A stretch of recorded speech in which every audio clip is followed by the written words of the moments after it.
আসসালামু আলাইকুম। জাতীয় বিশ্ববিদ্যালয়ের অনলাইন ক্লাসে সবাইকে স্বাগতম। করোনাকালীন শিক্ষা কার্যক্রম চলমান রাখার স্বার্থে জাতীয় বিশ্ববিদ্যালয়ের উদ্যোগে অনলাইন ক্লাসে সংযুক্ত হতে পেরে আমি আনন্দিত। সবাইকে স্বাস্থ্যবিধি মেনে চলার আহ্বান জানাচ্ছি। আমি আল মিজানুর রহমান, সহকারী অধ্যাপক, হিসাব বিজ্ঞান বিভাগ, আজম খান সরকারি কমার্স কলেজ, খুলনা। আমি হিসাব বিজ্ঞান বিষয় বিবিএ প্রোগ্রামের অনার্স তৃতীয় বর্ষ, নিরীক্ষা নিশ্চয়তা, কোড 23-25-01। আমার লেকচার নম্বর 09। আজকের লেকচারের শিরোনাম অভ্যন্তরীণ নিয়ন্ত্রণ ব্যবস্থা। আমি আজকে তোমাদেরকে যে বিষয়গুলো নিয়ে আলোচনা করব তা একটু এক নজরে দেখে নিই। শিখন ফল হচ্ছে অভ্যন্তরীণ নিয়ন্ত্রণ এর অর্থ সংজ্ঞা, অভ্যন্তরীণ নিয়ন্ত্রণের উদ্দেশ্য, অভ্যন্তরীণ নিয়ন্ত্রণ ব্যবস্থার বৈশিষ্ট্য, অভ্যন্তরীণ নিয়ন্ত্রণ ব্যবস্থার মূল নীতিসমূহ, অভ্যন্তরীণ নিয়ন্ত্রণ ব্যবস্থার প্রধান উপাদানসমূহ, অভ্যন্তরীণ নিয়ন্ত্রণ ব্যবস্থার শ্রেণীবিভাগ, অভ্যন্তরীণ নিয়ন্ত্রণ ব্যবস্থার সুবিধাসমূহ, অভ্যন্তরীণ নিয়ন্ত্রণ ব্যবস্থার অসুবিধাসমূহ, অভ্যন্তরীণ নিয়ন্ত্রণ ব্যবস্থা সম্পর্কে নিরীক্ষকের কর্তব্য। অভ্যন্তরীণ নিয়ন্ত্রণ এর অর্থ সংজ্ঞা।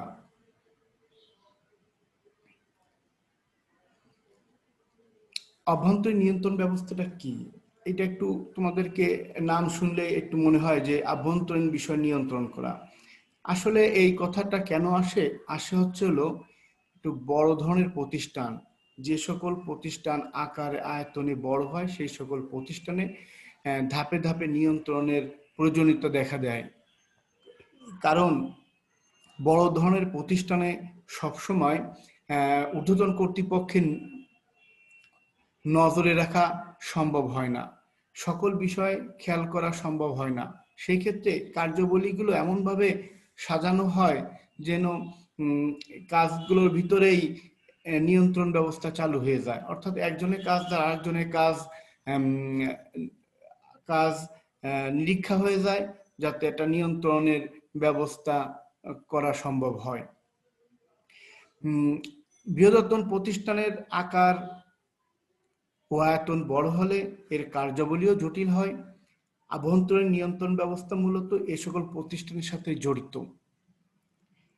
আভ্যন্তরীণ নিয়ন্ত্রণ হলো আভ্যন্তরীণ, যার অর্থ নিজস্ব, এবং নিয়ন্ত্রণ যার অর্থ পরিচালনার নির্দেশনা। কোনো প্রতিষ্ঠানের সামগ্রিক আর্থিক, প্রশাসনিক ও সাংগঠনিক কার্যক্রম সুষ্ঠুভাবে পরিচালনার জন্য যে নিয়ন্ত্রণ ব্যবস্থা গৃহীত হয় তাহাকে আভ্যন্তরীণ নিয়ন্ত্রণ ব্যবস্থা বলা হয়। কোনো প্রতিষ্ঠান সুষ্ঠুভাবে পরিচালনার জন্য ব্যবস্থাপনা কর্তৃপক্ষ দেশের প্রচলিত আর্থ-সামাজিক অবস্থার প্রেক্ষিতে কারবারের উৎপাদন ব্যয়, দ্রব্য উৎকর্ষ সাধন, মজুত পণ্য, বাজেট প্রণয়ন ইত্যাদি কার্যাবলীর সমষ্টিকে আভ্যন্তরীণ নিয়ন্ত্রণ বলা হয়। American institute of certified public accountants AICPA এর মতে সম্পত্তিসমূহের সংরক্ষণে হিসাবপত্রের নির্ভুলতা ও নির্ভরযোগ্যতা পরীক্ষা, কার্য সম্পাদনের দক্ষতা বৃদ্ধি ও ব্যবস্থাপনা কর্তৃপক্ষ নির্ধারিত নীতিগুলির যথাযথ বাস্তবায়ন সুনির্দিষ্ট করার জন্য কারবারের অভ্যন্তরে যে সাংগঠনিক পরিকল্পনা ও আনুষঙ্গিক পদ্ধতি ও ব্যবস্থা সমূহ গ্রহণ করা হয় তাকে আভ্যন্তরীণ নিয়ন্ত্রণ ব্যবস্থা বলা হয়। Institute of Chartered Accountants of England and Wales এর মতে অভ্যন্তরীণ নিয়ন্ত্রণ হল ব্যবসায়িক কার্যকলাপ সুশৃঙ্খলভাবে সম্পাদন, সম্পত্তিগুলো সংরক্ষণ এবং লিপিবদ্ধ, হিসাবপত্র ও অন্যান্য নথিপত্রে নির্ভুলতা এবং নির্ভরযোগ্যতা যথাসম্ভব সুনিশ্চিত করার জন্য ব্যবস্থাপনা কর্তৃপক্ষ যে আর্থিক ও অন্যান্য নিয়ন্ত্রণ ব্যবস্থা প্রবর্তন করেন। সুতরাং পরিশেষে আমরা বলতে পারি যে কোনো প্রতিষ্ঠান পরিচালনার জন্য ব্যবস্থাপক কর্তৃক গৃহীত সার্বিক ব্যবস্থার সম্মিলিত রূপকে আভ্যন্তরীণ নিয়ন্ত্রণ ব্যবস্থা বলা হয়। আভ্যন্তরীণ নিয়ন্ত্রণ ব্যবস্থার উদ্দেশ্য। আভ্যন্তরীণ নিয়ন্ত্রণ ব্যবস্থা কেন করা হয়? নিশ্চয়ই কতগুলো উদ্দেশ্য রয়েছে। সেই উদ্দেশ্যগুলো কারবারের সফলতার জন্য এই উদ্দেশ্যগুলো সেট করা হয়েছে। কারণ যাতে প্রতিষ্ঠান সুশৃঙ্খলভাবে, নিয়মতান্ত্রিকভাবে, পরিকল্পনা মাফিক এগোতে পারে, সেই জন্য আভ্যন্তরীণ নিয়ন্ত্রণ ব্যবসা নিয়ন্ত্রণের ব্যবস্থা করা হয় আভ্যন্তরীণভাবে। সুতরাং এর অনেকগুলো গুরুত্বপূর্ণ উদ্দেশ্য রয়েছে, আমি আলোচনা করতেছি, একটু খেয়াল করো তোমরা। সেটা হচ্ছে আর্থিক নিয়ন্ত্রণ। অর্থাৎ আর্থিক নিয়ন্ত্রণ বলতে বোঝায় যে সকল একটা প্রতিষ্ঠানে তো দৈনন্দিন অনেক খরচ করতে হয়, এই খরচগুলো যেন হেয়ালিপনা বা অনিয়ন্ত্রিতভাবে না হয়, যেন তার প্রতি একটা নিয়ন্ত্রণ থাকে। প্রত্যেকটা খরচ, যেমন আপ্যায়ন হতে পারে, বিভিন্ন মাল ক্রয় ক্ষেত্রে হতে পারে, অপচয়, অবচয়, সবকিছুর একটা যথাযথ হিসাব রক্ষণ ইত্যাদি, এইগুলো সব নিয়ন্ত্রণের একটা ব্যবস্থা করা হয়ে থাকে। তার জন্যই এই নিয়ন্ত্রণ ব্যবস্থা তৈরি। সম্পত্তি রক্ষা। যে কোনো ধরনের ক্ষতি, যেমন আত্মসাৎ, প্রতারণা, দুর্ঘটনাজনিত ক্ষতির হাত থেকে প্রতিষ্ঠানের সম্পত্তিকে রক্ষা করা, এই সকল বিষয়ই আভ্যন্তরীণ নিয়ন্ত্রণের উদ্দেশ্য। প্রশাসনিক নিয়ন্ত্রণ। প্রশাসনিক বিভিন্ন খরচ, যেমন অফিস কর্মচারীদের বেতন, তোমরা নিশ্চয়ই কস্ট অ্যাকাউন্টে তোমরা পড়েছো যে অ্যাডমিনিস্ট্রেটিভ এক্সপেন্সেস, যেগুলো অফিসিয়াল অ্যান্ড অ্যাডমিনিস্ট্রেটিভ, এই খরচগুলো, স্যালারি বা বেতন, অফিস ভাড়া, বিদ্যুৎ, গ্যাস, পানি, টেলিফোন ইত্যাদি বাবদ খরচ যাতে বেশি অপচয় না হয়, তাহলে এটা একটা নিয়ন্ত্রণ ব্যবস্থা যাতে করা যায়, সে উদ্দেশ্যেই এই আভ্যন্তরীণ নিয়ন্ত্রণ করা হয়ে থাকে। হিসাবে কারচুপি রোধ। আভ্যন্তরীণ নিয়ন্ত্রণ ব্যবস্থার অন্যতম উদ্দেশ্য হল হিসাব রক্ষণের সাথে জড়িত ব্যক্তিদের অসৎ উদ্দেশ্য সাধনে হিসাবে কারচুপি রোধের ব্যবস্থা করা, যাতে প্রতিষ্ঠান সুশৃঙ্খলভাবে সততার সাথে চলতে পারে, সেজন্য হিসাবে যাতে কারচুপি না করতে পারে কর্মচারীরা, সেদিকে খেয়াল রাখা। পরিকল্পনার বাস্তবায়ন। নিশ্চয় একটা প্রতিষ্ঠান তৈরি করা হয় ব্যবস্থাপনা কিছু পরিকল্পনা মাফিক এগোয়। সুতরাং ব্যবস্থাপনা কর্তৃপক্ষ যে সকল পরিকল্পনা ও বাজেট প্রণয়ন করে থাকে, ওই সকল পরিকল্পনা বাজেট সঠিকভাবে অনুসরণ করা হচ্ছে কিনা তা পরীক্ষা করে দেখা নিয়ন্ত্রণ ব্যবস্থার বিশেষ উদ্দেশ্য। হিসাব রক্ষণের উন্নতি সাধন। প্রতিষ্ঠানের হিসাব রক্ষণের একটা উন্নতি সাধনের জন্য এই নিয়ন্ত্রণ ব্যবস্থা কার্যকরী। নিয়ন্ত্রণ ব্যবস্থা কার্যকরী থাকলে হিসাব রক্ষণ ব্যবস্থার উন্নতি ঘটে। শ্রম বিভাগ। প্রতিষ্ঠানের সামগ্রিক উন্নয়নের লক্ষ্যে শ্রম বিভাগ ও বিশেষায়নের প্রতি প্রাধান্য দেওয়া আভ্যন্তরীণ নিয়ন্ত্রণ ব্যবস্থার একটা উদ্দেশ্য। নিয়ম নীতির বাস্তবায়ন।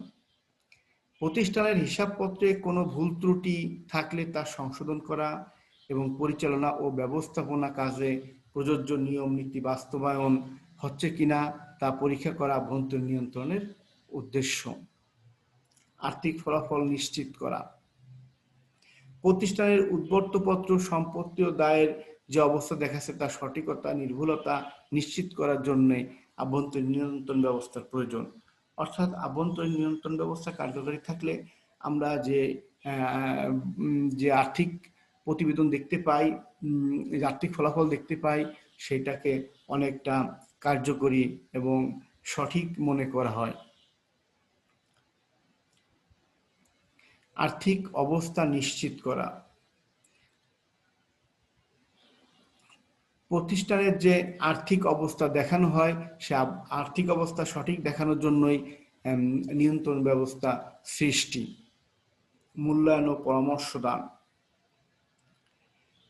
ব্যবসা পরিচালনার নীতিসমূহের বিশ্লেষণ ও মূল্যায়ন করা এবং প্রয়োজনে সেগুলো সংশোধন ও পরিবর্তনের জন্য পরামর্শ দান করা এটির উদ্দেশ্য।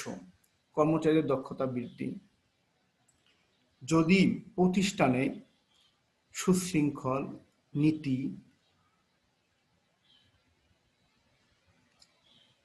কার্যকরী থাকে, তাহলে কর্মীদের মধ্যে ন্যায় প্রতিষ্ঠা থাকে, ন্যায় বিচার থাকে, কর্মী মূল্যায়ন থাকে, তাহলে কর্মীদের মধ্যে কাজের প্রতি আগ্রহ বৃদ্ধি পায়, ফলে কর্মীদের দক্ষতাও বৃদ্ধি পায়। যদি কর্মীরা কাজে আন্তরিক থাকে, কারণ যে প্রতিষ্ঠানে ন্যায় বিচার প্রতিষ্ঠিত, সেই প্রতিষ্ঠানে কর্মীরা অনেকটা সন্তুষ্ট থাকে তাদের ঊর্ধ্বতন কর্তৃপক্ষের উপর, সেক্ষেত্রে কর্মীরা আন্তরিক হয়ে কাজ করে, ফলে কর্মীদের দক্ষতা বৃদ্ধি পায়।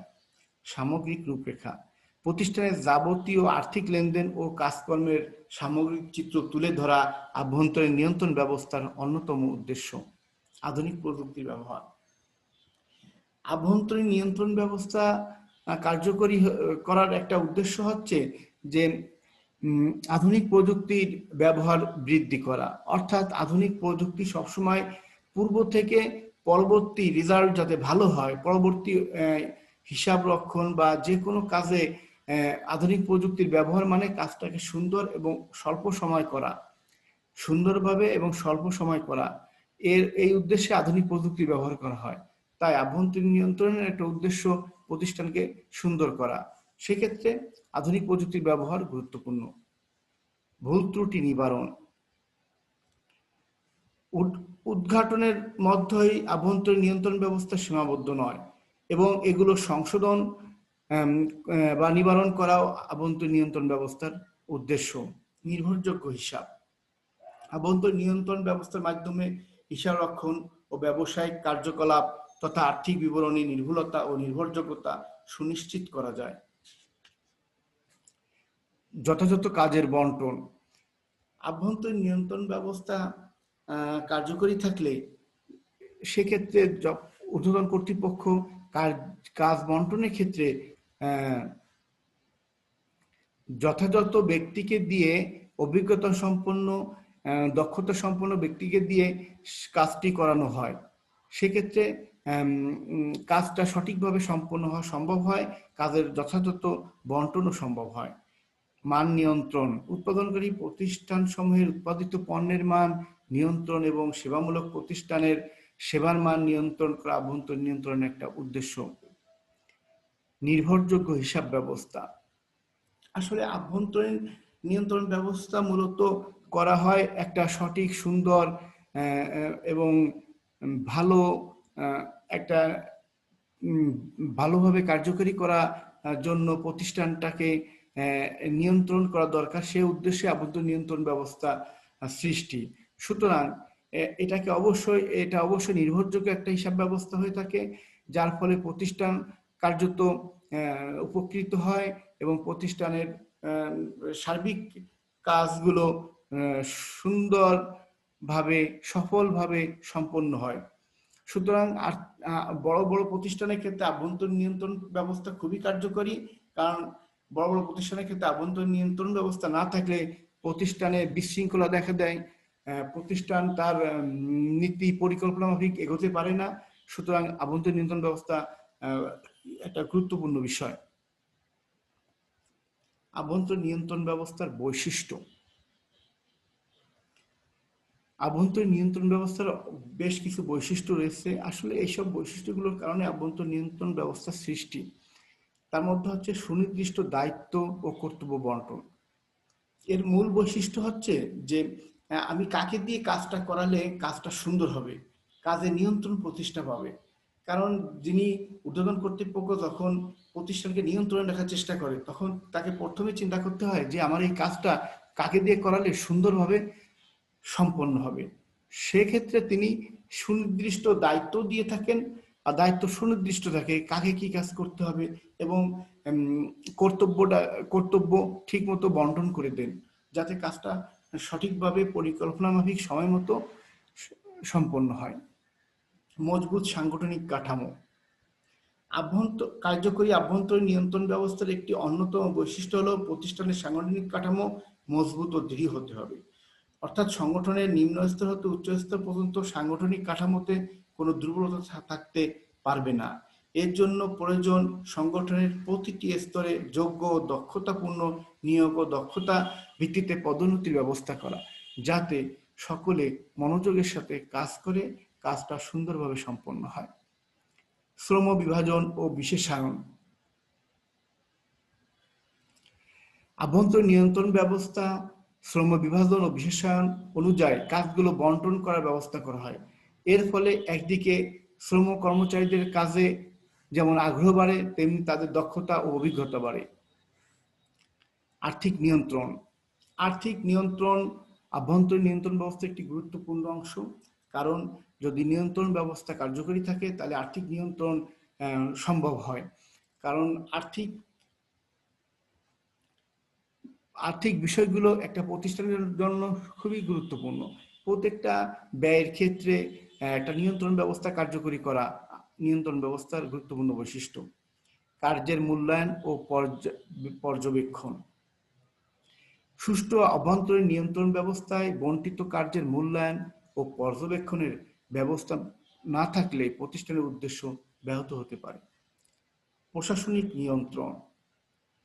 আভ্যন্তরীণ নিয়ন্ত্রণ ব্যবস্থার আরেকটি উল্লেখযোগ্য বৈশিষ্ট্য হল প্রশাসনিক নিয়ন্ত্রণ। প্রশাসনিক দায়িত্বে যারা নিয়োজিত থাকেন তারা তাদের কাজকর্ম সঠিকভাবে করছেন কিনা, প্রশাসনিক খরচ সঠিকভাবে নির্বাহ করা হচ্ছে কিনা ইত্যাদি নিয়ন্ত্রণ করা।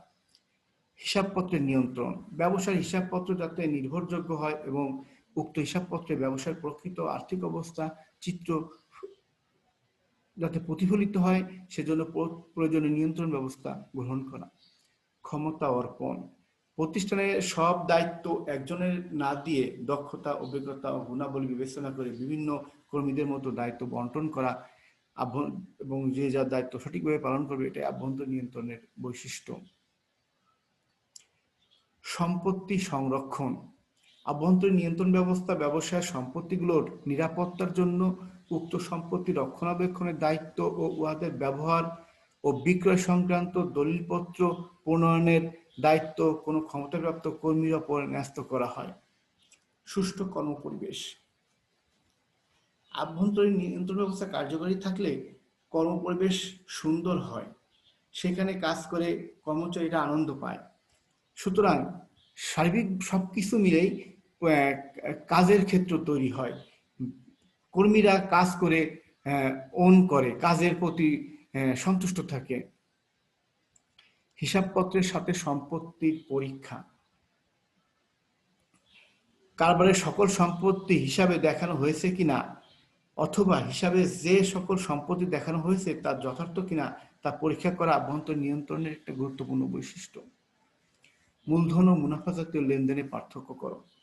আভ্যন্তরীণ নিয়ন্ত্রণ ব্যবস্থার আরেকটা গুরুত্বপূর্ণ বৈশিষ্ট্য আছে যে কোনগুলো মূলধন জাতীয় লেনদেন, কোনগুলো মুনাফা জাতীয় লেনদেন, এগুলোর একটা পার্থক্য তৈরি করা, যেন একটার সাথে আরেকটা মিশে না যায়, তাহলে হিসাব রক্ষণের সমস্যা, কারবারের উদ্দেশ্য ব্যাহত হওয়ার সম্ভাবনা থাকে। ব্যবস্থাপনা কর্তৃপক্ষের তত্ত্বাবধান। আভ্যন্তরীণ নিয়ন্ত্রণ ব্যবস্থা যাবতীয় পদ্ধতি অনুসৃত হয়েছে কিনা তা ব্যবস্থাপনা কর্তৃপক্ষ দ্বারা পরিমাপ করা আভ্যন্তরীণ নিয়ন্ত্রণ ব্যবস্থার বৈশিষ্ট্য। সম্পত্তির অস্তিত্ব যাচাই। কারবারের হিসাবপত্রে যে সকল সম্পত্তি দেখানো হয়েছে তার অস্তিত্ব আছে কিনা, তার দখলে আছে কিনা এবং উহাদের মালিকানা ইত্যাদি বিষয় পরীক্ষা করা হয়। লেনদেন, নগদ লেনদেনের কমিটি গঠন। অর্থাৎ নগদ যে সকল ঘটনাগুলো ঘটে কারবারে, নগদ যে সকল ব্যয় বা আয়, ব্যাংক জমা, নগদ জমা, এই যে বিষয়গুলো থাকে এইগুলো পরিচালনার জন্য একটা কমিটি গঠন করা হয়। যেমন এর বিষয়ে দায়বদ্ধতা সেই কমিটির উপর বর্তায়, এজন্য কমিটি এই সকল নগদ লেনদেনের বিষয়ে দায়বদ্ধ থাকবেন। সুতরাং তাতে যারা দায়ী ব্যক্তি সংখ্যা কমে আসে এবং তারা এই বিষয়গুলো ভালো করে খতিয়ে দেখার চেষ্টা করেন, কারণ তারা জানেন যে তাদের এই কাজের জন্য তাদেরকে দায়বদ্ধ করা হবে। সুতরাং আভ্যন্তরীণ নিয়ন্ত্রণের অনেকগুলো বৈশিষ্ট্য রয়েছে, যার কারণে বড় বড় প্রতিষ্ঠানের ক্ষেত্রে আভ্যন্তরীণ নিয়ন্ত্রণ ব্যবস্থা খুবই কার্যকরী। আভ্যন্তরীণ নিয়ন্ত্রণ ব্যবস্থার মূল নীতিসমূহ। আভ্যন্তরীণ নিয়ন্ত্রণ ব্যবস্থা অনেকগুলো কৌশল অবলম্বন করে, এর কারণে তার অনেকগুলো মূলনীতি রয়েছে। সে মূলনীতিগুলো হলো কাজের বিভাগ, অর্থাৎ এখানে কাজটাকে বিভিন্ন বিভাগের মধ্যে বিভিন্ন স্তরে ভাগ করে দেওয়া হয়, এমনভাবে ভাগ করা হয় যেন কাজগুলো নিয়ন্ত্রণে চলে আসে। অর্থাৎ দেখা যায় যে একটা কাজ একজনের দ্বারা সম্পন্ন হয় না, এক বা একাধিক ব্যক্তির দ্বারা সম্পাদিত হয়। একাধিক ব্যক্তি কর্তৃক কার্য সম্পাদন, যে কথাই আমি বলতেছিলাম যে কাজগুলো একাধিক ব্যক্তির দ্বারা সম্পন্ন হয়। অর্থাৎ একটা কাজ যদি একজন করে তার ভিতরে কারচুপির সম্ভাবনা থাকে, সেক্ষেত্রে দেখা যায় যে একজনের কাজ আরেকজনের দ্বারা নিরীক্ষা হয়ে যায়। তাহলে কি হয়, তাহলে প্রতিষ্ঠানরা তার মূল উদ্দেশ্য সে কিন্তু নিজের থেকে আভ্যন্তরীণভাবে করে নিতে পারে। অর্থাৎ যে ভবিষ্যতে বাইরের থেকে নিরীক্ষা করবে, তার চেয়ে নিজেদের ভিতরে একটা আভ্যন্তরীণ নিরীক্ষার কাজ হয়ে যায়। শ্রম বিভাজন, আভ্যন্তরীণ নিয়ন্ত্রণ ব্যবস্থা কাজের প্রতি আগ্রহ, অভিজ্ঞতা ও দক্ষতা বৃদ্ধির লক্ষ্যে শ্রম বিশেষায়ন অনুসারে শ্রমিকদের কর্মচারীদের মধ্যে কাজ বন্টন করে দেওয়া হয়, যাতে আভ্যন্তরীণ নিয়ন্ত্রণ ব্যবস্থা কার্যকরী হয়। পরিকল্পনা গ্রহণের পরামর্শ গ্রহণ, আভ্যন্তরীণ নিয়ন্ত্রণ ব্যবস্থার অন্যতম প্রধান মূলনীতি হলো পরিকল্পনা গ্রহণ করার সময় প্রতিষ্ঠানের সকল কর্মকর্তা কর্মচারীদের পরামর্শ গ্রহণ করা। আর্থিক ও প্রশাসনিক নিয়ন্ত্রণ, আভ্যন্তরীণ অবস্থায় নগদ অর্থ, বিভিন্ন প্রকার খরচ ও পারিশ্রমিক, ঋণ গ্রহণ, ঋণ প্রদান সহ যাবতীয় আর্থিক কাজের নিয়ন্ত্রণ ছাড়াও প্রতিষ্ঠানের বিভিন্ন গুরুত্বপূর্ণ প্রশাসনিক কাজকর্মের নিয়ন্ত্রণ করা হয়। কাজে উৎসাহ প্রদান, আসলে নিয়ন্ত্রণ ব্যবস্থার একটা মূলনীতি হচ্ছে কাজে উৎসাহ প্রদান করা। অর্থাৎ যে শ্রমিকদেরকে দিয়ে যখন আমি প্রতিষ্ঠান তার উদ্দেশ্য সফল করার চেষ্টা করবে, তখন অবশ্যই কাজে উৎসাহ দেওয়ার একটা প্রবণতা থাকতে হবে, যাতে শ্রমিকরা কাজে উৎসাহ পায়। সুতরাং দেখা যায় যদি নিয়ন্ত্রণ ব্যবস্থা কার্যকারী থাকে, তাহলে কি হয়, তাহলে প্রতিষ্ঠান তার লক্ষ্য অর্জন করে, শ্রমিকরা বিভিন্নভাবে উৎসাহিত হয়। কারণ কারণ যদি কোনো প্রতিষ্ঠান ব্যর্থ হয়, সেই ব্যর্থ প্রতিষ্ঠানে কর্মচারীরা কাজে উৎসাহ পায় না। সুতরাং দেখা যায় আবদ্ধ নিয়ন্ত্রণ ব্যবস্থা কার্যকরী থাকলে প্রতিষ্ঠান সফলতার দিকে এগোতে পারে। সুতরাং কাজে কর্মে সকলেই একটা উৎসাহ পেয়ে থাকে। হিসাবপত্রের নিয়ন্ত্রণ, আভ্যন্তরীণ নিয়ন্ত্রণ ব্যবস্থার একটা মূলনীতি হচ্ছে হিসাবপত্রের নিয়ন্ত্রণ। অর্থাৎ যে সকল ধরনের হিসাব, আর্থিক ফলাফল, আর্থিক অবস্থা, বিভিন্ন লেনদেন, সকল ক্ষেত্রে একটা নিয়ন্ত্রণ ব্যবস্থা কার্যকরী করা এই আবদ্ধ নিয়ন্ত্রণের মূল নীতি অন্তর্ভুক্ত। বিশ্বাসযোগ্যতা বৃদ্ধি, আভ্যন্তরীণ নিয়ন্ত্রণ ব্যবস্থা কার্যকরী হলে সকলের মধ্যে একটা বিশ্বাসযোগ্যতা বৃদ্ধি পায়। অর্থাৎ কাজের মধ্যে নৈতিকতার বিষয় বেশি গুরুত্ব পায়। কারণ যেহেতু একজনের দ্বারা আরেকজনের কাজগুলো নিয়ন্ত্রণ হয়ে যায় বা নিরীক্ষা হয়ে যায়, সেক্ষেত্রে প্রতিষ্ঠান নিয়ন্ত্রণ ব্যবস্থা চালু থাকে। ফলে মানুষ বা কর্মচারীরা মনে করে যে না, কাজটা যেভাবে হচ্ছে সেটা সঠিক কাজ হচ্ছে, সুতরাং একে অন্যের কাজের প্রতি বিশ্বাসযোগ্যতা বৃদ্ধি পায়। সম্পত্তি সুরক্ষা, প্রতিষ্ঠানের সম্পত্তি সুরক্ষা, প্রতিষ্ঠানে গৃহীত যেসব পদক্ষেপ প্রতিষ্ঠানের স্থায়ী ও চলতি উভয় ধরনের যাবতীয় সম্পত্তি সব দিক হতে রক্ষা করা, সম্ভাব্য সব ধরনের ক্ষতির ঊর্ধ্বে রেখে রক্ষণাবেক্ষণ করা আভ্যন্তরীণ নিয়ন্ত্রণ ব্যবস্থার অন্যতম মূলনীতি। নীতির প্রতি আনুগত্য, প্রতিষ্ঠানে গৃহীত সব ধরনের নিয়ম নীতির প্রতি সকল কর্মচারীর আনুগত্য বাড়ানো এবং যেসব নীতি অনুসরণ করতে সকলকে উৎসাহ দেওয়া আভ্যন্তরীণ নিয়ন্ত্রণ ব্যবস্থার একটি গুরুত্বপূর্ণ মূলনীতি। পরিচালনা কর্তৃপক্ষের তত্ত্বাবধান, আভ্যন্তরীণ নিয়ন্ত্রণ ব্যবস্থায় প্রতিষ্ঠানের অনুসৃত নিয়ম নীতি ও পদ্ধতির সফল বাস্তবায়ন ও পর্যবেক্ষণ নিশ্চিত করার লক্ষ্যে প্রতিষ্ঠানের উচ্চপদস্থ কর্মচারীদেরকে দায়িত্ব দেওয়া হয়। সুতরাং আমরা বলতে পারি যে সকল মূলনীতির জন্য আভ্যন্তরীণ নিয়ন্ত্রণ ব্যবস্থা সকলের কাছে আদর্শ এবং কার্যকর একটা নিয়ন্ত্রণ ব্যবস্থা হিসেবে পরিগণিত হয়।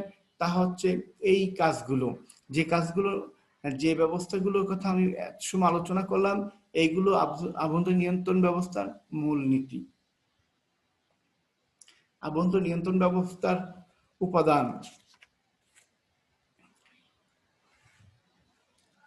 প্রধান উপাদানসমূহ হচ্ছে উপযুক্ত সাংগঠনিক পরিকল্পনা, প্রতিষ্ঠানের কর্মচারীদের মধ্যে যথাযথভাবে কাজ বন্টন করে দেওয়ার পদ্ধতিকে সাংগঠনিক পরিকল্পনা বলে। এক্ষেত্রে প্রতিটি কাজকে ধাপে বা স্তরে ভাগ করে সেগুলো কর্মচারীদের মধ্যে যোগ্যতা ও দক্ষতা অনুযায়ী বন্টন করে দেওয়া হয়। বন্টিত কাজের জন্য নির্দিষ্ট কর্মীকে চিহ্নিত করে দায়ী করা হয়। বিজ্ঞান ভিত্তিক উন্নত রেকর্ড সংরক্ষণ পদ্ধতি।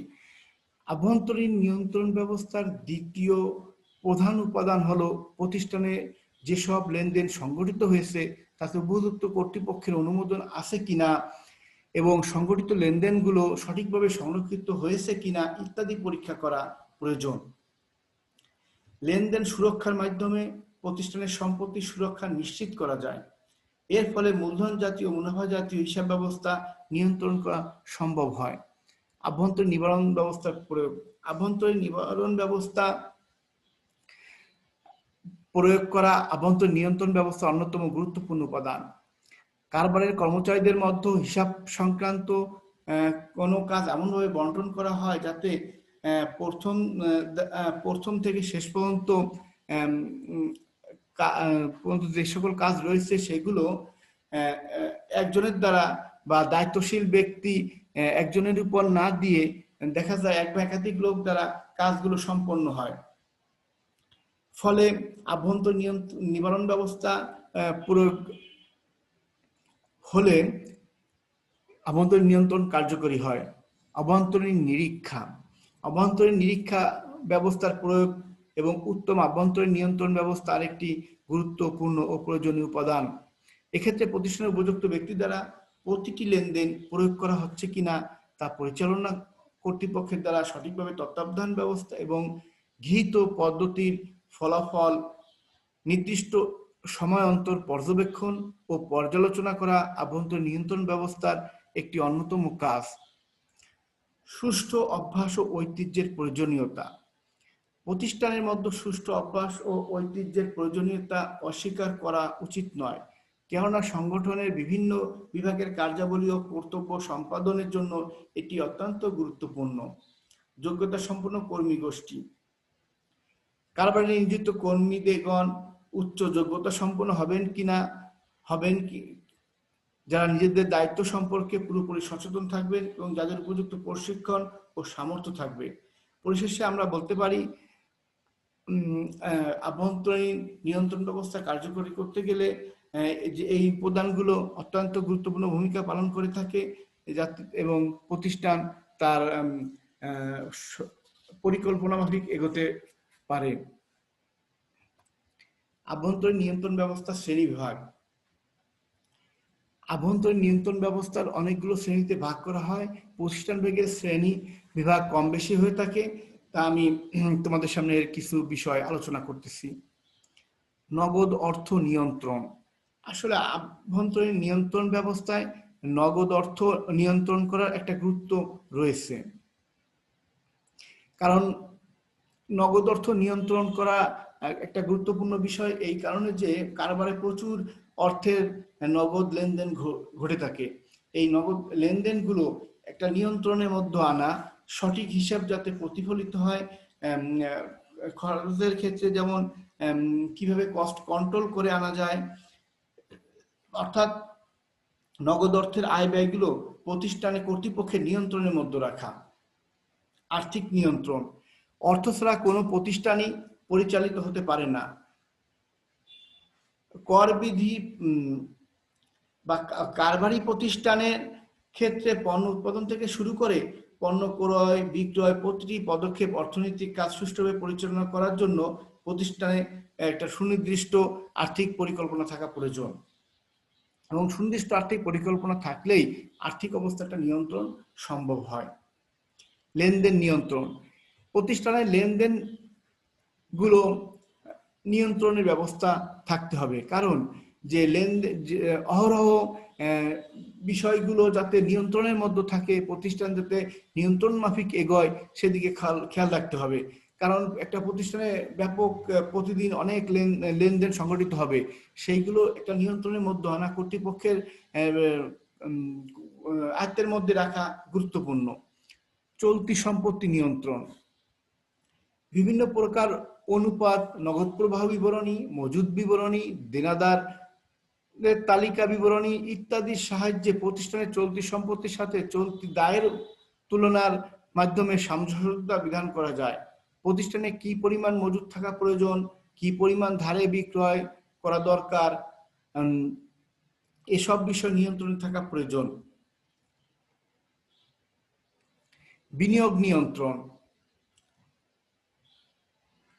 লগ্নিকারী প্রতিষ্ঠানসমূহ ব্যতীত অন্যান্য বাণিজ্যিক প্রতিষ্ঠানসমূহ তাদের বিভিন্ন আর্থিক নিরাপত্তা যথা ঋণ পরিশোধ ক্ষমতা, সম্পত্তি পুনঃস্থাপন ইত্যাদি বিষয়ে অর্থ যোগান দেওয়ার জন্য অত্র প্রতিষ্ঠানের ঋণপত্র, শেয়ার বা অন্য স্থায়ী সম্পত্তি করে অর্থ বিনিয়োগ করে। এ সকল বিনিয়োগে যথাযথ নিয়ন্ত্রণ না থাকলে প্রতিষ্ঠানের জন্য বেশ ক্ষতির সম্মুখীন হতে হবে। তাই এ সকল বিষয় নিয়ন্ত্রণ থাকার খুবই প্রয়োজন।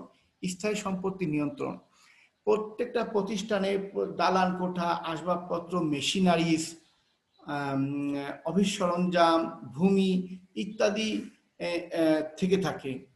সুতরাং এই সকল প্রতিষ্ঠানের এই সকল সম্পত্তির উপর একটা নিয়ন্ত্রণ ব্যবস্থা রাখা প্রতিষ্ঠানের প্রধানদের দায়িত্ব।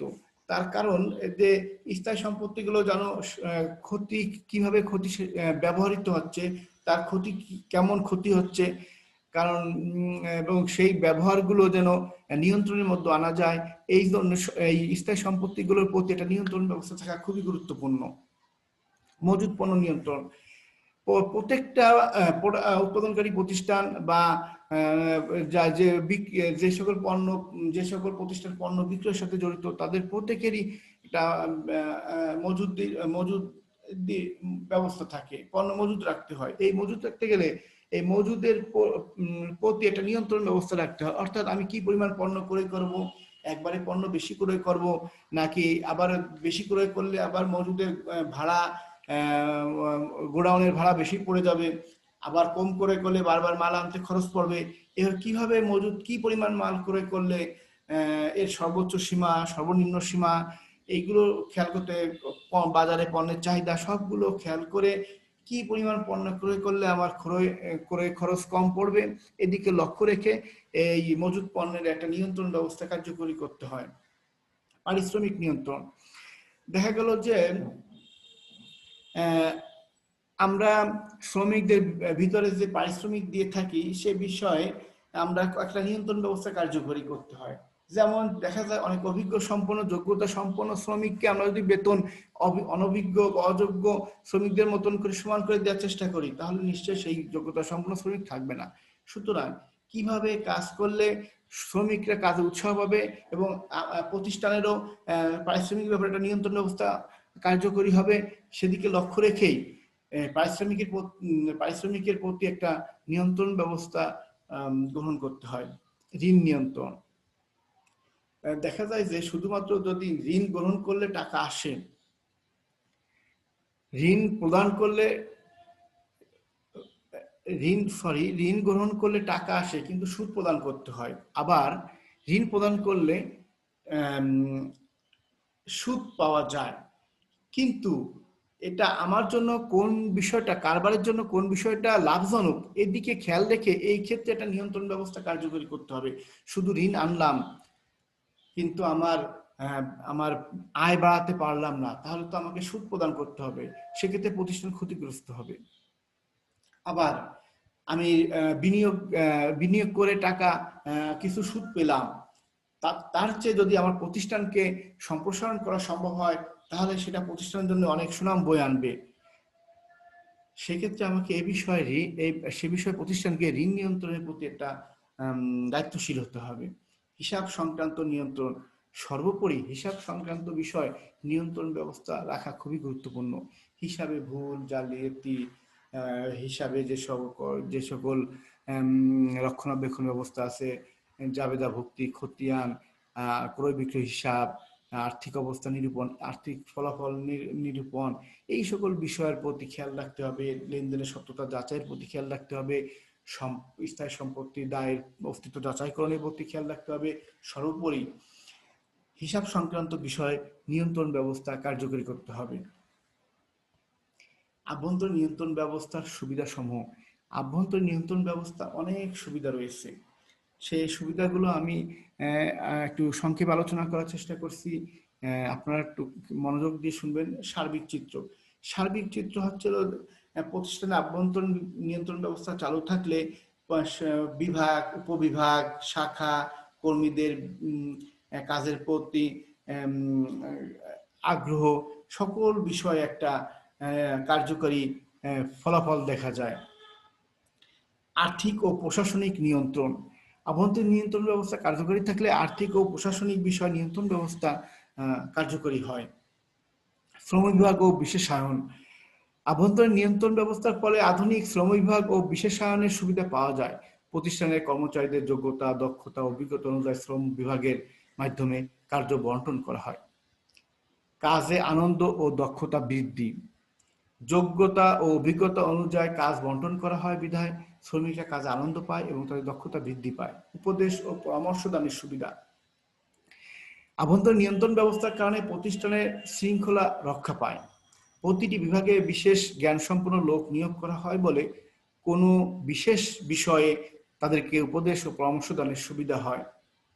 আন্তঃবিভাগীয় সম্পর্ক বৃদ্ধি।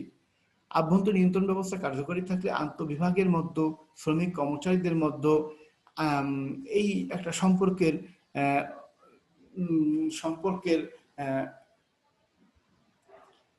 ঘনিষ্ঠতা বাড়ে। সম্পত্তি রক্ষণাবেক্ষণ।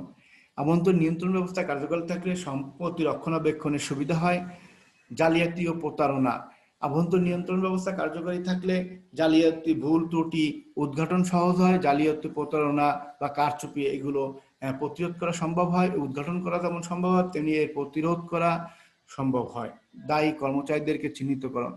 দেখা যায় আভ্যন্তরীণ নিয়ন্ত্রণ ব্যবস্থা কার্যকরী থাকলে কোনো ভুল ত্রুটি বা ভুল জুয়াচুরি, জালিয়াতি বা কোনো বিষয়ে কোনো দুর্ঘটনা ঘটলে সে বিষয়ে দায়ী কর্মচারীকে সহজে চিহ্নিত করা যায় এবং সে অনুযায়ী ব্যবস্থা গ্রহণ করা সম্ভব হয়। প্রতিরোধমূলক ব্যবস্থা গ্রহণ, অর্থাৎ যদি কোথাও ভুল ত্রুটি বা জুয়াচুরি, জালিয়াতি বা কারচুপির কোনো ঘটনা ঘটে থাকে এবং সে বিষয়ে কিভাবে ভবিষ্যতে আর না ঘটে তার জন্য একটা প্রতিরোধমূলক ব্যবস্থা গ্রহণ করা সম্ভবপর হয়। হিসাবপত্র নিয়মিতকরণ।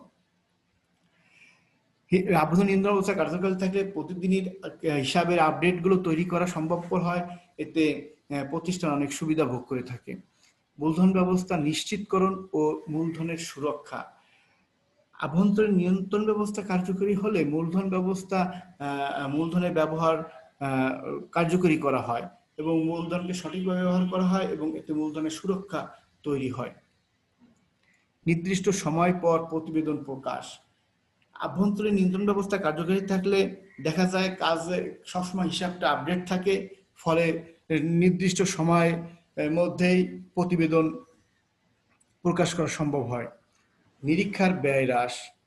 আভ্যন্তরীণ নিয়ন্ত্রণ ব্যবস্থা কার্যকরী থাকলে দেখা যায় যে নিরীক্ষার কাজ অনেক এগোই থাকে, কারণ হিসাবগুলো আগের থেকেই এর যাচাই, লেনদেন যাচাই বাছাইকরণের কাজটা সম্পন্ন হয়ে থাকে, ফলে নিরীক্ষার জন্য কাজটা সহজ হয়।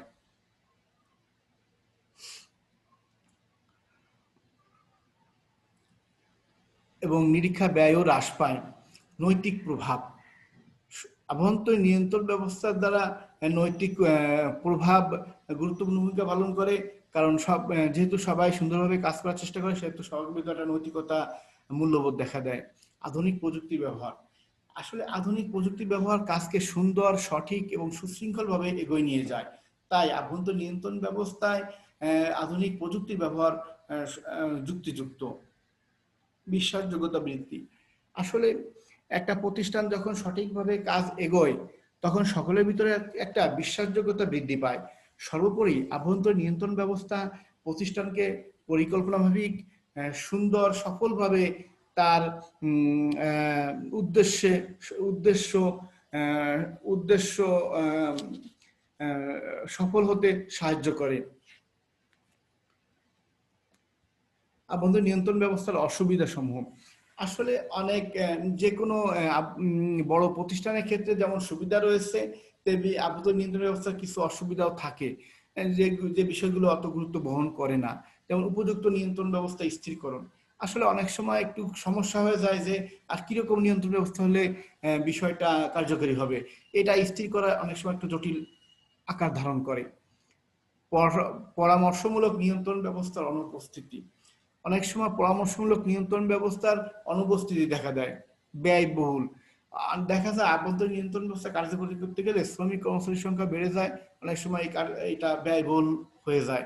ভুল ও চুরির সম্ভাবনা, এক্ষেত্রে দেখা যায় যে বেশি লোক নিয়োগ দেওয়ার ফলে অনেক সময় ভুল যদি আসলে যদি উদ্দেশ্য যদি কারো খারাপ থাকে, তাহলে দেখা যায় যে তারা যেভাবে হোক ভুল ও জুয়াচুরির সম্ভাবনা দেখা দেয়। প্রয়োগে অনীহা, অনেক সময় দেখা যায় যে এই আভ্যন্তরীণ নিয়ন্ত্রণ ব্যবস্থা জটিলতা দেখা দিচ্ছে, বিধায় এটা প্রয়োগে অনীহা আসে। দায়িত্ব এড়ানো, আভ্যন্তরীণ নিয়ন্ত্রণ ব্যবস্থায় একটা সমস্যা হচ্ছে, সেটা হলো যে যেহেতু যে এই কাজটা অন্যায় করবে, সুতরাং একজন দায়িত্ব এড়ানোর চেষ্টা করে। কাজকর্মের জটিলতা, দেখা যায় যে আভ্যন্তরীণ নিয়ন্ত্রণ ব্যবস্থায় কাজকর্মে একটু জটিলতা দেখা দেয়, লোক বেশি, সেক্ষেত্রে আবার দায়িত্ব একাধিক ব্যক্তি পালন করে, সেক্ষেত্রে কাজকর্মে একটু জটিলতা দেখা দেয়, কাজগুলো স্থির হয়ে পড়ে, অনেক সময় কর্মীদের মধ্যে অনীহা দেখা দেয়। আবার আভ্যন্তরীণ নিয়ন্ত্রণ ব্যবস্থা সর্বক্ষেত্রে কার্যকর হয় না, সকল প্রতিষ্ঠানের ক্ষেত্রেও কার্যকরী করা সম্ভবপর হয় না। আবার অনেক সময় দেখা যায় যে কর্মী প্রতিষ্ঠানের প্রধানরা যেভাবে নিয়ম নীতি নির্দিষ্ট করে রেখেছেন সেভাবেই করতে হয়, বিধায় দেখা যায় যে অনেক ক্ষেত্রে নমনীয়তার অভাব দেখা যায়। আর এটা একটা প্রসিডিউর, একটা এক নিয়মতান্ত্রিক একটা বিষয়, সেক্ষেত্রে সময় সাপেক্ষ পদ্ধতি হিসেবে পরিগণিত হয়। আবার অনেক সময় যিনি নিয়ন্ত্রণ ব্যবস্থা কার্যকরী এই জন্য যে সকল নিয়ম নীতি পরিচালনা করেন, তার অনেক সময় দক্ষতার অভাবে প্রতিষ্ঠানের সফল হতে পারে না। আবার আভ্যন্তরীণ নিয়ন্ত্রণ ব্যবস্থা অনেকের কাছে একঘেয়ে মনে হয়, কারণ সবসময় একই কাজ একইভাবে করতে হয়, বিধায় একঘেয়ে লাগে। আবার আভ্যন্তরীণ নিয়ন্ত্রণ ব্যবস্থা যখন এটা এটা কার্যকরী করা হয়, তখন দেখা যায় অনেক কিছু অন্তর্ভুক্তি বাদ পড়ে যায়, সেক্ষেত্রে এটা কিছু অসুবিধা দেখা দেয়। সুতরাং সর্বোপরি আমি বলবো যে আভ্যন্তরীণ নিয়ন্ত্রণ ব্যবস্থা বড় বড় প্রতিষ্ঠানের ক্ষেত্রে অবশ্যই গুরুত্বপূর্ণ। প্রতিষ্ঠানের পরিকল্পনাভিত্তিক প্রতিষ্ঠান এগোতে এটা অবশ্যই গুরুত্বপূর্ণ ভূমিকা পালন করে থাকে। এর কিছু অসুবিধা থাকলেও অবশ্যই এটা সুবিধাই বহন করে। আভ্যন্তরীণ নিয়ন্ত্রণ সম্পর্কে নিরীক্ষকের কর্তব্য, ব্যবসা সুষ্ঠু সুন্দর পরিচালনার উদ্দেশ্যে ব্যবস্থাপনা কর্তৃপক্ষ কর্তৃক সামগ্রিক নিয়ন্ত্রণ ব্যবস্থাকেই সাধারণত আভ্যন্তরীণ নিয়ন্ত্রণ বলে। সুতরাং আভ্যন্তরীণ নিয়ন্ত্রণ প্রতিষ্ঠানে প্রচলিত আছে কিনা তার নিরীক্ষা কার্য শুরুর আগে মূল্যায়ন করে নেবে। আভ্যন্তরীণ নিয়ন্ত্রণের দুটো উপাদান হচ্ছে হিসাব সংক্রান্ত নিয়ন্ত্রণ ও প্রশাসনিক নিয়ন্ত্রণ। আভ্যন্তরীণ নিয়ন্ত্রণ মূল্যায়নের কোনো নির্দিষ্ট নিয়ম বা পন্থা নেই। প্রতিষ্ঠানের অবস্থা, প্রকৃতি, নিরীক্ষক তার বিচার, দক্ষতা, জ্ঞান, অভিজ্ঞতার দ্বারা আভ্যন্তরীণ নিয়ন্ত্রণের মূল্যায়নের পদ্ধতি স্থির করবেন। কয়েকটি বিষয় নিরীক্ষকের অবশ্যই মনে রাখা দরকার, যে প্রতিষ্ঠানের আভ্যন্তরীণ নিয়ন্ত্রণ প্রচলন আছে কিনা, সেখানে নিয়ন্ত্রণ ব্যবস্থা মূলনীতি যথাযথভাবে অনুসৃত হয় কিনা, তাত্ত্বিক দিক থেকে যেসব রীতিনীতির কথা আভ্যন্তরীণ নিয়ন্ত্রণ ব্যবস্থায় বলা হয়েছে সেগুলো বাস্তব ক্ষেত্রে যথাযথভাবে প্রয়োগ করা হচ্ছে কিনা, প্রতিষ্ঠানের নিজস্ব আভ্যন্তরীণ নিয়ন্ত্রণ বিভাগ নিয়মগুলো সবসময় প্রয়োগের মাধ্যমে পরীক্ষা করছে কিনা, প্রতিষ্ঠানে আভ্যন্তরীণ নিয়ন্ত্রণ প্রচলন আছে যেখানে নিয়ন্ত্রণ ব্যবস্থার মূলনীতি সঠিকভাবে অনুসৃত হচ্ছে কিনা তা নিরীক্ষককে প্রথমে পরীক্ষা করে দেখতে হবে। এজন্য নিরীক্ষকের দরকার হবে আভ্যন্তরীণ নিয়ন্ত্রণ সম্পর্কে প্রয়োজনীয় তথ্য সংগ্রহ করা। সংগৃহীত তথ্য থেকে যদি আভ্যন্তরীণ নিয়ন্ত্রণের সুস্পষ্ট চিত্র পাওয়া না যায়, তাহলে নিরীক্ষক নিয়োগকর্তার সাথে আলাপ আলোচনার মাধ্যমে তথ্য সংগ্রহ করতে পারে। সুতরাং নিরীক্ষককে আভ্যন্তরীণ নিয়ন্ত্রণ সম্পর্কে ভালোভাবে জেনে শুনে তিনি তার উপর কতটুকু নির্ভর করবেন সে বিষয়ে খেয়াল রাখবেন। সর্বোপরি আভ্যন্তরীণ নিয়ন্ত্রণ ব্যবস্থা প্রতিষ্ঠানের জন্য সুফল বয়ে আনে, আর নিরীক্ষক তার থেকে শুধুমাত্র একটা পরামর্শ গ্রহণ করতে পারেন, কিন্তু তাকে তার মতো করেই তার দায়িত্ব পালন করতে হয়। ধন্যবাদ সবাইকে আজকের এই ক্লাসে মনোযোগের সাথে সময় দেওয়ার জন্য। ধন্যবাদ জাতীয় বিশ্ববিদ্যালয়কে অনলাইন ক্লাসে সকলকে সহযোগিতা করার জন্য। সবাইকে ধন্যবাদ।